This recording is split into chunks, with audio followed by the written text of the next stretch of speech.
குங்குமம் டிவி ஆன்மீக நண்பர்களுக்கு வணக்கம்.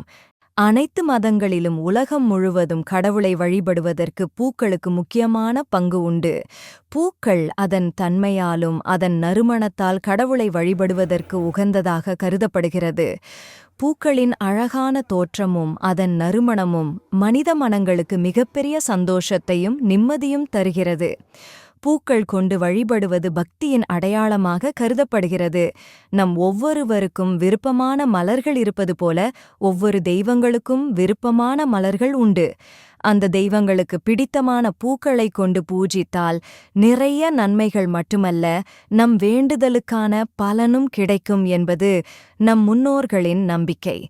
தெய்வத்திற்கும் உரிய மலர்களை தெரிந்து கொண்டு பூஜை செய்வது என்பது நாம் ஒவ்வொருவரும் கண்டிப்பாக அறிந்து கொள்ள வேண்டிய விஷயம். இந்த பூக்களை கொண்டு கோயிலில் மட்டுமல்ல, வீடுகளில் பூஜை செய்யும் போதும் ஒவ்வொரு தெய்வத்திற்கும் உரிய பூக்களை தேர்ந்தெடுத்த வழிபட்டால் மிகச்சிறந்த பலன்களை பெறலாம். மேலும் ஒவ்வொரு தெய்வத்திற்குரிய மலர்களை தெரிந்து கொள்வதற்கு முன்னால் அந்த பூக்களை எப்படி தேர்ந்தெடுத்து வாங்க வேண்டும், எப்படி அதை பயன்படுத்த வேண்டும் என்று முதலில் தெரிந்து கொள்ளலாம். பூஜையின் போது மலர்களை தெய்வத்திற்கு சமர்ப்பிக்கும் போது 5 விரல்களையும் பயன்படுத்த வேண்டும். கடவுளின் பாதங்களில் மலர்களை சமர்ப்பிக்க வேண்டும்.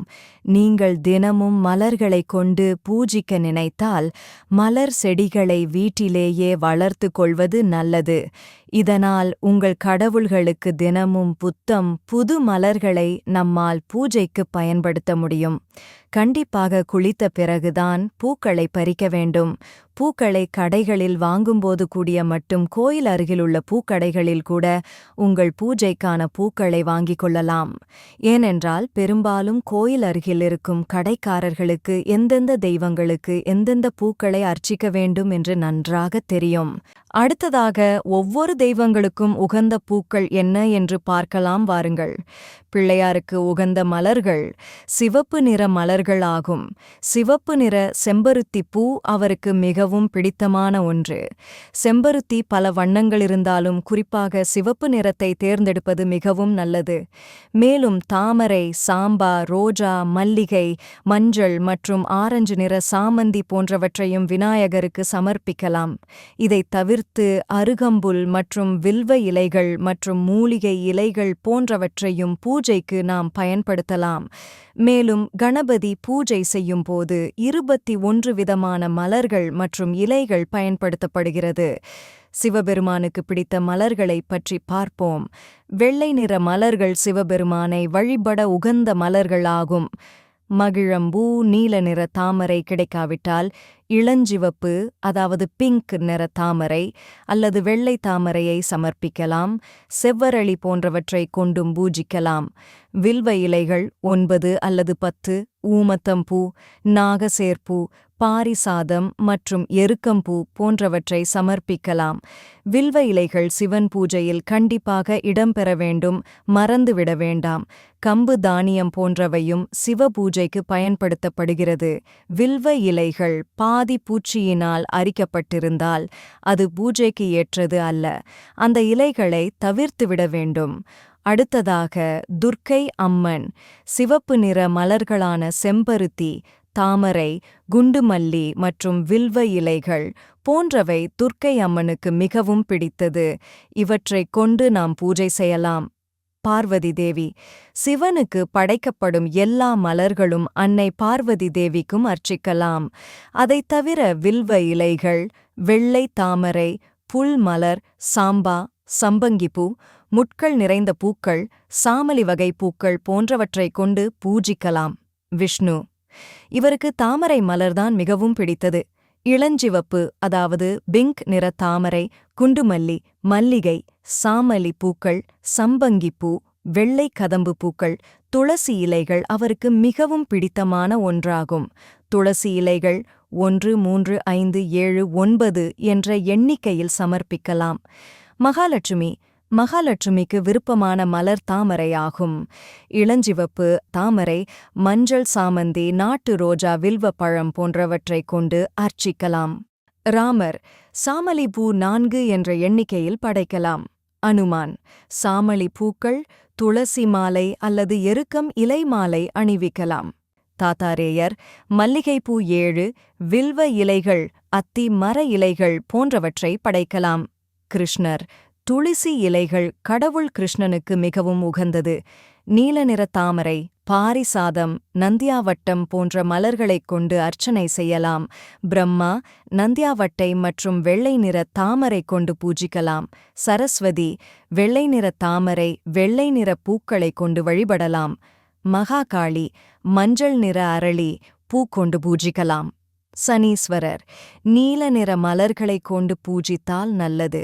சனிக்கிழமைகளில் செய்யும்போது கூடுதல் பலன் கிடைக்கும். சூரிய பகவான் தாமரை மலர்களைக் கொண்டு பூஜிக்க வேண்டும். அடுத்ததாக முக்கியமான ஒரு விஷயத்தைப் பற்றி பார்க்கப் போகிறோம். அதாவது தெய்வங்களுக்கு பிடிக்காத மலர்களைப் பற்றி பார்க்கப் போகிறோம். ஒவ்வொரு தெய்வத்திற்கும் பிடித்த மலர்கள் இருப்பது போல பிடிக்காத மலர்களும் உண்டு. அதை பற்றியும் நீங்கள் தெரிந்து கொள்ள வேண்டும். வாருங்கள் பார்க்கலாம். சிவபெருமான் சாம்பா பூ, தாழம்பூ போன்றவற்றை படைக்கக்கூடாது. ஏனெனில் இந்த பூக்கள் பிரம்மாவுடன் இணைந்து பொய் கூறியதால் பாவம் செய்துள்ளது.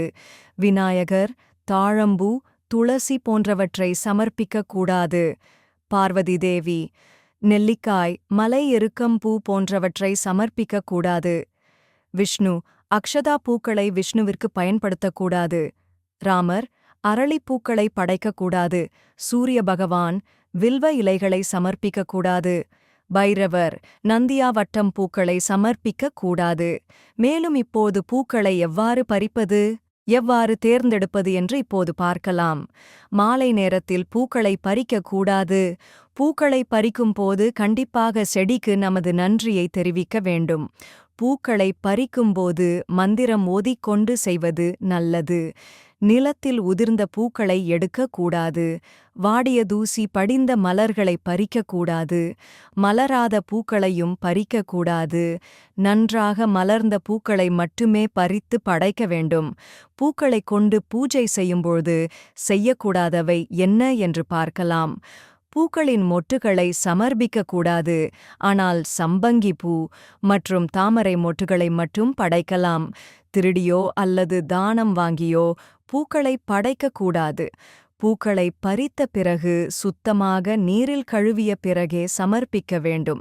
நோய்வாய்ப்பட்ட பூக்கள், பூச்சிகளால் அரிக்கப்பட்ட பூக்கள் போன்றவற்றை படைக்கக்கூடாது. துளசி இலைகளை சங்கராந்தி, அமாவாசை, பௌர்ணமி, ஞாயிற்றுக்கிழமை மாலை நேரம் மற்றும் தவசி நாட்களில் பறிக்கக்கூடாது.